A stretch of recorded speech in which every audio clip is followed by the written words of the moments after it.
Pessoal, boa noite a todas e todos. Nós estamos iniciando nosso segundo encontro do nosso colóquio, Ciência da Religião em Debate, hoje com as presenças ilustres de palestrantes, como o doutorando Blui Mariro e o especialista Djalma Lopes.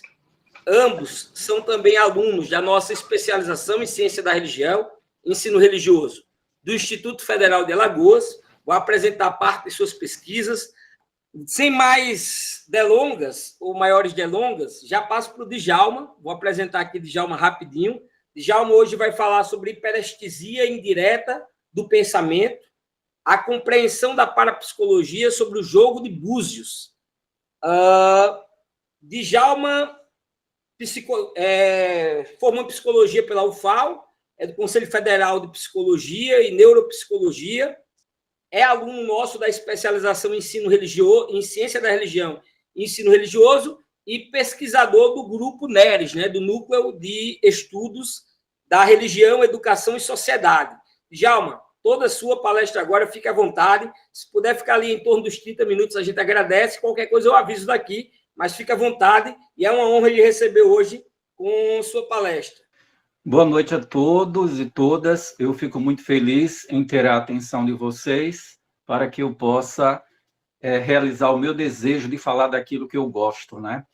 Então, eu sou psicólogo, eu estudo parapsicologia há alguns anos e estou fazendo agora uma formação em parapsicologia e estou trazendo aqui um trabalho importante no campo da psicologia, porque dentro das ciências das religiões, né, nós lançamos um olhar dentro do comportamento humano sobre o fenômeno religioso. Então, pode iniciar aí os slides, professor. Então, enquanto o professor coloca, como é que está dividida essa minha apresentação? Primeiro, eu vou fazer uma apresentação do jogo de búzios a partir da experiência de um babalorixá em seu terreiro. Depois eu vou falar da hiperestesia indireta do pensamento, um conteúdo da parapsicologia. Vou adentrar algumas questões sobre ambientação psíquica, que tem a ver com rituais, símbolos e autossugestão como efeito hipnótico. E, por fim, trazer aqui a minha compreensão parapsicológica sobre o jogo de búzios. Então, o fenômeno religioso. Segundo o pesquisador Elton Zangari, que é um professor de pesquisa sobre religião e parapsicologia na USP, em que ele usa o termo anomalística no lugar de parapsicologia. Ele diz que esse fenômeno religioso ele é constitutivo da subjetividade humana. Está presente no cenário brasileiro, seja pela crença quanto pela descrença. Ninguém escapa desse fenômeno religioso. O Elton Zangari faz uma crítica ao termo psicologia da religião, porque, assim, nós estudamos a psicologia do comportamento religioso.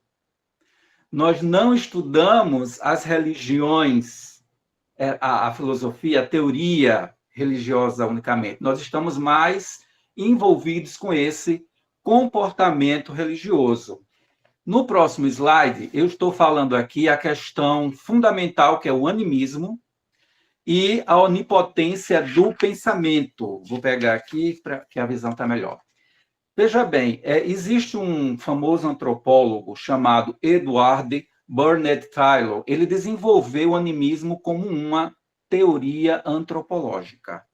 Então, ele vai dizer que o homem deu vida a seres inanimados. Chuva, vento, plantas, né? E aí o Freud, em 1913, faz pesquisa dentro da antropologia e do inconsciente, na obra chamada Totem Tabu, e ele diz que o homem busca preencher um desamparo, um vazio existencial, criando conceitos diante de vazios de conhecimento e de seres que detêm um poder maior que eles, porque o ser humano primitivo não tinha controle nem conhecimento dos fenômenos psíquicos nem naturais. E aí o Bruno Fantoni lançou esse livro aí, Magia e Parapsicologia, em que ele faz todo um grande percurso sobre a magia como o conhecimento, entre aspas, científico dos povos pré-científicos, uma forma de adquirir conhecimento, respostas diante de suas demandas e necessidades. E aí entra o poder criativo que Donald Winnicott, psicanalista, chama humano em nós, principalmente diante de angústias, que quando mergulhamos no caos, essa pulsão de vida, essa energia da criatividade vem criar uma realidade que nos sustente. Próximo slide. Nesse próximo slide, professor, eu vou caracterizar o jogo de búzios. Vou apresentar aí o babalorixá Daniel Lopes. Ele é do estado do Pará, do município de Cametá.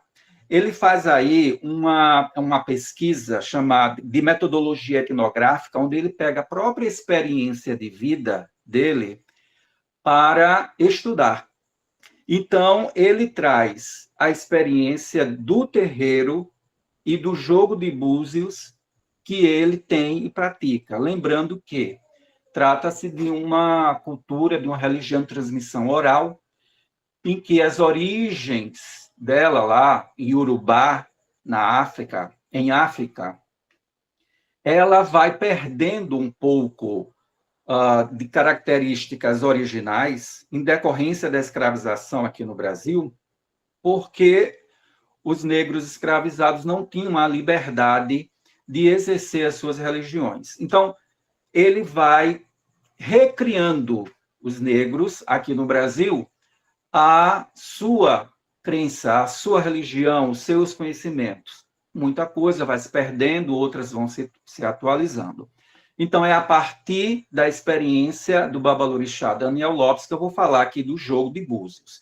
Esse é ele, aí, nessa foto, e a mesa, né, do jogo de búzios que ele utiliza, totalmente ornamentada, não é? Com representando a ritualística e os símbolos empregados nessa sua tarefa. Próximo slide, por favor.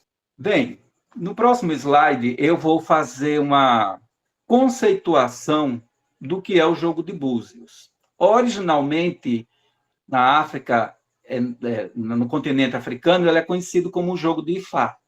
Ifá significa o oráculo. É o sistema religioso, né, dos iorubás.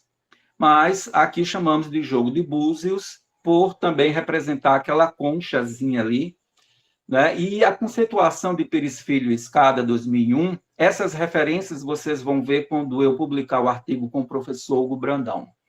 Então, o que é o jogo de búzios? Nada mais é do que um sistema divinatório de Ifá, correspondente à interpretação básica dos 16 principais odus, onde estes se apresentam juntamente com divindades para solucionar, aconselhar, questionar, ajudar, etc., uma determinada pessoa. No próximo slide, onde eu vou me deter por mais tempo, nós temos aí o Deus, assim foi colocado no próximo slide, o Deus Orumilá, que é o Deus da adivinhação e da sabedoria. Ele é a principal divindade do culto dos orixás. Isso. Bem, aí está a principal divindade, não é, que representa o jogo de búzios. Bem, para compreender todo esse ritual, eu vou falar de 3 conhecimentos necessários na formação do babalorixá ou ialorixá, que vai trabalhar com o jogo de búzios. Então, tem os componentes teóricos, práticos e materiais. Como componentes teóricos, é necessário que o olhador, que é a palavra que eu vou usar agora, seja para ialorixá ou babalorixá, porque é aquele que olha a mesa onde o jogo de búzios acontece, tá? Então, ele precisa adquirir um vasto conhecimento sobre os odus, que são uma série de significados e caminhos. Os orixás, também ter conhecimento dos orixás e suas personalidades. os ebós, as oferendas, etc. Então, esse olhador do jogo de búzios, ele deve manter um estudo e memorização extremamente grande das histórias chamadas, essas histórias são chamadas de itãs, porque essas histórias são o fundamento desse sistema de adivinhação, porque é assim posto pelo Braga, em 1998, que é necessário para exercer a complexa prática divinatória. Veja bem, o próprio Daniel Lopes Babalorixá, nessa dissertação, ele diz que é preciso estabelecer uma relação com os 16 odus. Veja aí na mesa todas essas conchinhas, os búzios, cada um, aí tem 16. Cada um deles aí tem um odu. Vamos lembrar que quando a gente nasce, você tem um odu próprio, que é um caminho de vida, praticamente um destino, características, não é? que é preciso ser estudada a partir da representação dos orixás. Porque cada posicionamento que está aí, desses 16 odus, cada posição aí vai ser um odu. Então, quando o búzio cai naquele local ali, tem o nome de um odu, ou orixá, né? Melhor dizendo. E aí é preciso entender também que pode-se fazer aí uma mescla, uma análise combinatória, vamos assim dizer, um sistema fatorial na matemática, que vai dar 256 odus. É um sistema muito amplo, muito vasto a ser estudado, né? E aí, tem que se conhecer todas as lendas, todos os caminhos dos odus, entender as energias positivas e negativas, ter total compreensão das qualidades dos orixás e suas preferências, e trilhar um longo caminho de formação dos saberes tradicionais que nem todo mundo atinge. E aí eu falei dos conhecimentos teóricos, né? O constituinte prático é a manipulação dos búzios, não é? Que se coloca dentro da mão fechada, balança e joga na mesa. É claro que pode ter até, eu já vi até alguns olhadores soprar antes de jogar, né? E aí ele faz um ritual próprio, que é entrar em comunicação com seus orixás, para que ele possa obter respostas diante das suas perguntas. Nessa ritualística, o próprio olhador, ele tem uma vestimenta, geralmente branca, tem chapéu, tem adornos, não é?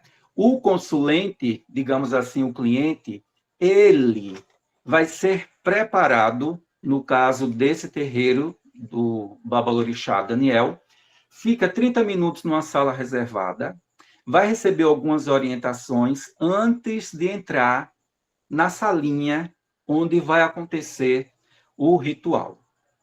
E aí, durante este ritual, há toda uma concentração, uma alteração de atmosfera, porque nós estamos dentro do campo do sagrado. A forma com que esse búzio, que é o constituinte material, o próprio búzio, ele pode estar aberto ou fechado. A primeira configuração aqui no canto superior esquerdo tem a fenda natural do búzio. E ela, se for vista por um olhador que se identifica com o gênero masculino, eu sou homem, essa fenda natural é o búzio aberto para mim. Do lado oposto, foi cerrado a parte côncava, porque foi cerrado para facilitar a possibilidade de igualdade de cair na mesa. Porque se permanecer côncavo, a maior probabilidade seria cair com a parte da fenda. Então, abriu a parte de trás e está aí esse oco, mas é essa a parte de trás dele. Para mim, homem, está fechado. Se for mulher e alorixá, Aí inverte. O que para homem está aberto fica fechado, e o que está fechado fica aberto. E isso tem muita significação e simbologia para esse olhador que vai traduzir tudo isso. O oráculo ele tem uma função primordial, né, de promoção de propostas diante das necessidades desses consulentes. Então, ele vai trazer propostas a essas pessoas sobre suas demandas. Então, no candomblé, né, o jogo de búzio é um dos rituais mais importantes. E para finalizar essa parte, no plano material, a adivinhação depende, isso é o próprio Daniel, o Babalorixá, que diz. No plano material, a adivinhação depende muito da capacidade do jogador. Quando ele fala da capacidade do jogador, ele está falando do nível de preparação. E eu vou mais na frente explicar do nível de mediunidade, que é um termo espírita, e na parapsicologia é sensitivo. Próximo slide, por favor. No próximo slide, eu já trago os conceitos da parapsicologia. A partir de agora, vocês vão entender o fenômeno psíquico como resposta para comportamentos, reações e acontecimentos humanos que os povos primitivos, que isso perdura até hoje, porque o conhecimento ele não cessa, nós estamos sempre em busca de respostas, e enquanto não tiver uma resposta, fica em hipóteses. Então, muitas hipóteses criadas pelos povos ancestrais, eles foram esclarecendo, outras não, e muitas se perpetuando como pensamento mágico. Só que a parapsicologia, diferente da psicologia e da psicanálise, trata de alguns termos em que a psicanálise vê de um outro ângulo. A psicanálise ela vai falar de sentir o que o outro sente, captar o que o outro pensou, mas não vai usar hiperestesia indireta nem direta. No máximo, Freud utilizou telepatia, mas não quis adentrar a esse ramo de conhecimento. Gente, hiperestesia indireta do pensamento é um fenômeno humano. E para chegar a ele, eu vou primeiro explicar o que é a hiperestesia direta. Olha, nós estamos aqui dentro dos fenômenos extranormais de conhecimento, de efeitos psíquicos. Quando eu falo extranormal, eu estou falando que não é tão comum, mas tem muita gente, talvez muitos de vocês já manifestaram isso. A hiperestesia direta tem muito a ver com a acuidade dos nossos sentidos. Muitas vezes somos treinados e desenvolvemos uma habilidade superior a outras pessoas. Vamos imaginar um marinheiro, ou na época das grandes navegações, em que alguns deles conseguiam avistar a terra sem que outras pessoas não fossem capazes. Pessoas que conseguem sentir odores que outras pessoas não conseguem. Pessoas que conseguem ouvir. Imagine, isso já aconteceu comigo, de estar andando e comecei a cantar uma música. Estava com uma amiga. E quando a gente foi andando cerca de mais uns 300 metros, estava tendo uma festa num clube e a música estava tocando e eu acompanhando e nós ficamos, nossa, como foi isso? Eu tive uma acuidade auditiva, que é hiperestesia. O que é hiperestesia? É algo que se sobressai. Hiper sobre, estesia, sensação. Então, é uma exaltação da sensação. É preciso ser sensitivo? Para a psicologia, não usa o termo mediúnico. Isso é do espiritismo. Sensitivos, todos nós podemos captar, mas nem todos vai descer para a consciência. Só em algum momento você pode ter uma reação sensitiva. Outros, não. Mas outros têm muito isso. Vamos para a emissão hiperestésica e com berlandismo. Olha, tá aí, reflexos fisiológicos. A emissão hiperestésica diz respeito, isso tem fisiologistas de 1800, 1900, que pesquisaram a capacidade do corpo transmitir o que pensamos.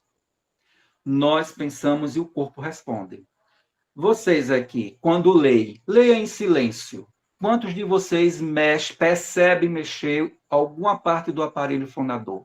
Língua, bochecha, mandíbula, corpo. Isso é emissão fisiológica, emissão hiperestésica. Você está o seu corpo, o que você pensa, o corpo pensa junto. Então, essa pesquisa é de fisiologistas. Bem, cumberlandismo. Stuart Cumberland foi um estudioso dessas questões fisiológicas do pensamento e ele fez testes que, se nós estivéssemos aqui em grupo, eu ia fazer com vocês. Por exemplo, alguém esconde um objeto e eu não vejo, estou de costa.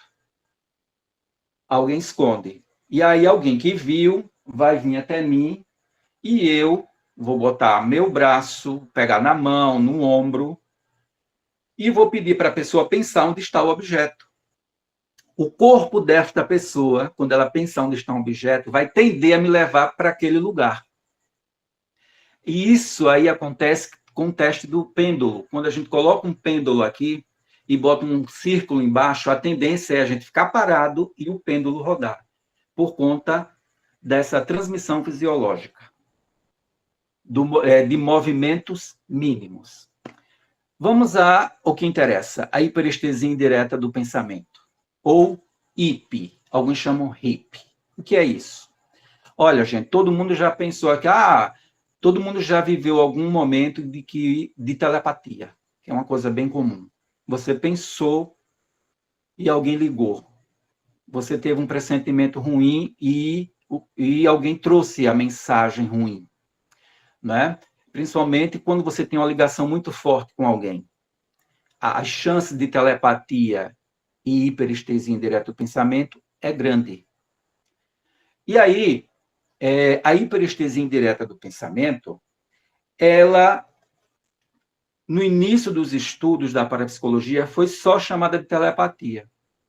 Mas aí algumas pessoas começaram a diferenciar. Por quê? Telepatia ocorre à distância, não mede espaço. Mas a hiperestesia tem que estar próximo. Próximo quanto? Em média, 30 a 50 metros. Para que você capte o conteúdo do outro. Sabe aquela coisa de você estar aqui pensando em uma coisa e a outra pessoa também? Agora, vamos descartar as probabilidades possíveis. Vamos supor que nós estamos numa aula e um começa a pensar em querer que a aula acabe, e o outro também. Isso é uma probabilidade possível, não é hiperestesia.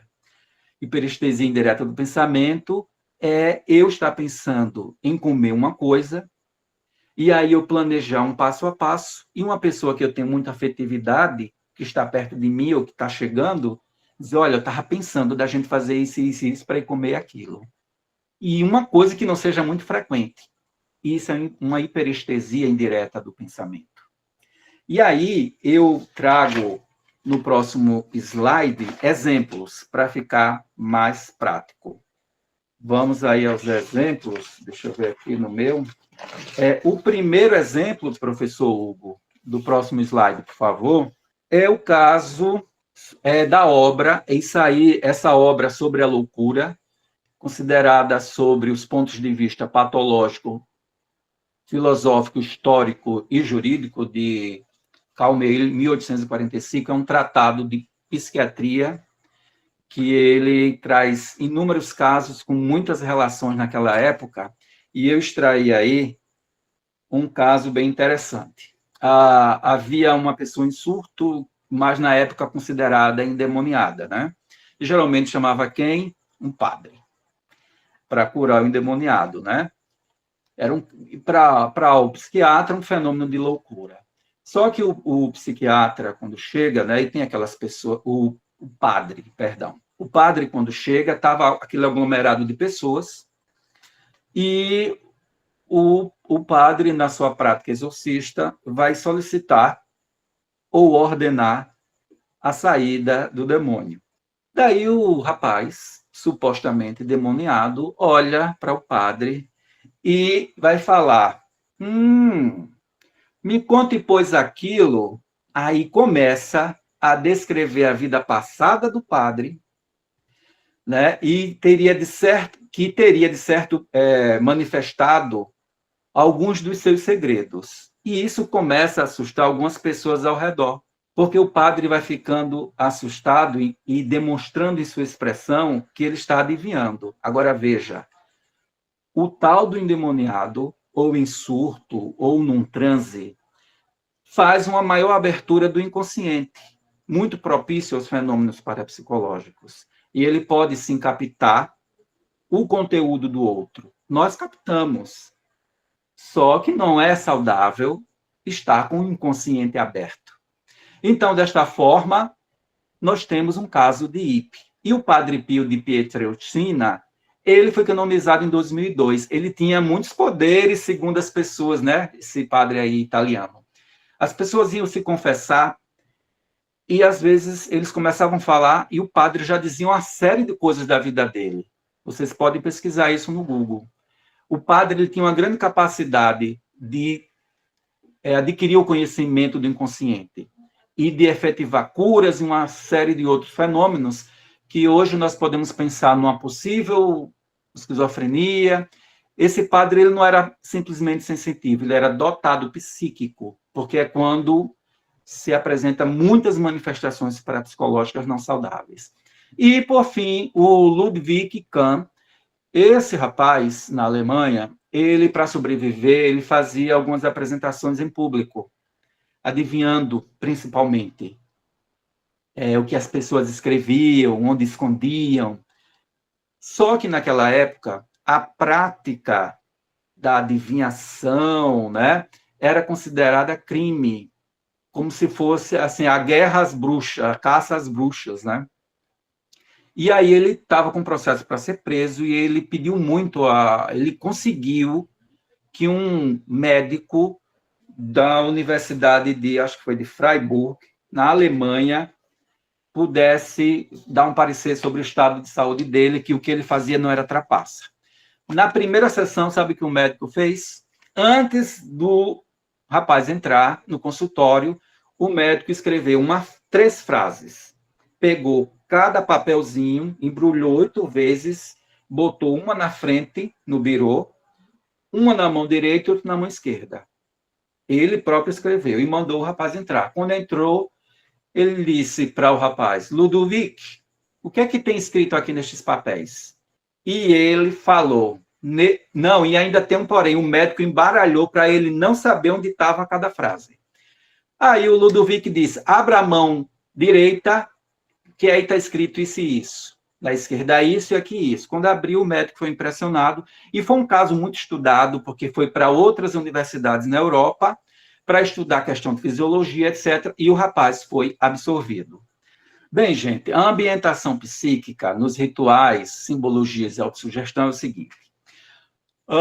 Quando você participa de um ritual no sagrado, primeiro, você já tem a ideia de que ali tem um poder além e que você se torna pequenininho e está submisso. O ritual tem música, tem símbolos. Os símbolos, eles são representantes da nossa constituição psíquica.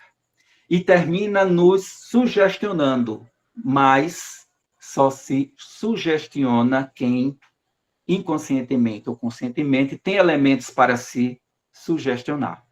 Então, nós temos aí uma série de símbolos, e principalmente na cultura afro, causa medo em muita gente, porque muitos de nós consideramos assim muito poderosos, para o bem ou para o mal, né? Então, assim, a ideia do pêndulo para hipnotizar, tudo é uma construção para que a gente possa entrar num estado de autossugestão e a nossa mente produzir no corpo os efeitos esperados por aquele ritual. Próximo slide, por favor. Eu já vou entrar aqui na compreensão para a gente finalizar. Olha só. Quando a mídia ela influencia a autossugestão em nós. Né? Você vê aí esse babalorixá fazendo as previsões do fim de ano na televisão. Então, eu estou sugestionando que ele tem um saber, que ele tem um poder, que ele pode trazer uma resposta. E quem está aflito procura um amparo. E vai em busca de quem pode, de uma forma espiritual trazer uma resposta, né? Outra coisa, o transe mediúnico é um estado alterado de consciência para a psicologia e que favorece o que? A abertura do inconsciente e os fenômenos psíquicos. Quem estuda os fenômenos psíquicos? A psicologia, a psicanálise, a parapsicologia e até a psiquiatria. Então, o Jung, ele estudou muito essa questão dos fenômenos psíquicos a partir de uma herança, já de uma herança ancestral, que perdura até hoje em nós. Nós temos muito disso, o que nos dá medo, o que nos dá segurança, a gente tem essa herança guardada. E o Freud vai falar do inconsciente através dos traumas que ficam recalcados. E o próximo slide, para finalizar, eu vou explicar qual é a compreensão da parapsicologia sobre o jogo de búzios. Veja bem, eu falei inicialmente que a pessoa que joga búzios, o médium, ele é um hiperestésico, ele pode captar e manifestar estímulos mínimos. Os seus estímulos mínimos, diante de mim, Babalorixá, podem ser muito bem captados por mim. Eu posso fazer não só uma leitura corporal sua, como eu posso ter contato com ideias que você está tendo. Agora, é claro, como o próprio o dono dessa dissertação diz, depende muito de mim. Como assim? Depende muito do meu nível de concentração para manifestar os meus fenômenos mediúnicos. Então, o olhador, ele tem que ter uma série de características que favoreçam não só de conhecimento, né, mas também da sua própria sensibilidade. E eu fico aqui com mais essa questão do sensitivo. Ritual e simbologias. Como eu disse, o ritual sugestiona envolvimento. Os objetos possuem uma memória registrada no campo simbólico. Objetos, movimentos, dança, tudo isso produz um efeito psíquico. E a autossugestão, né, que pode ser feita pelo ambiente físico quanto psíquico, e favorece o próprio médium para estimular as suas faculdades sensitivas, né? E, geralmente, o consulente se autossugestiona em meio à atmosfera espiritualista, abrindo-se sensitivamente para contribuir para a hiperestesia indireta do pensamento. Então, para finalizar, a parapsicologia ela estuda fenômenos psíquicos que muitos cientistas, médicos, psicólogos, professores, filósofos se afastam porque tem medo. Fenômeno da casa assombrada, objetos que se movimentam, etc., tem medo dessas coisas. Então, é muito sutil, né? E hoje em dia, com a questão da intolerância religiosa, dizer que não é nada espiritual, né? Algumas pessoas podem se sentir até ofendidas, mas o pesquisador ele tem que vir com um ponto científico. Então, nós vemos tudo isso através da pesquisa. O próximo slide eu finalizo com a expressão em Yorubá do pé. Muito obrigado. Parabéns, Djalma. Muito boa a sua fala. Pessoal, vamos abrir agora para as perguntas. Então, a primeira pergunta aí que alguém perguntou, por que como consulente era um orixá no momento do jogo de búzio que respondia a ele, e em outro momento era outro. Eu não tenho competência para falar disso, mas nessa dissertação do Daniel Lopes, ele diz o seguinte, que as pessoas não devem se preocupar com seu orixá de cabeça. Eles dizem que quando você vai ali no jogo de búzios, vai ter um orixá que naquele momento vai fazer a função do oráculo para trazer as respostas a você. Blue, não sei se é por aí. E alguém falou aí dos sonhos, telepatia pode acontecer em sonho. E quando vem os mortos nos sonhos, isso é real. Olha, a obra de Freud sobre sonhos. Os sonhos são seus conteúdos. Essa é a base primordial. O inconsciente, o talento do inconsciente, constrói imagens de forma a tudo, mas quando o analista escuta, viu esse objeto aí, remeta não sei o quê, parece que estamos entrando numa questão aí que mexe com você. e o seu inconsciente trazendo a verdade através dos sonhos. Eu acho que foram essas. Gente, eu tenho um Instagram e um canal do YouTube que tem o mesmo nome, Psicologia Hospitalar na Prática. Levo conhecimentos da psicologia no hospital e levo conhecimentos de parapsicologia. Faço um atendimento online.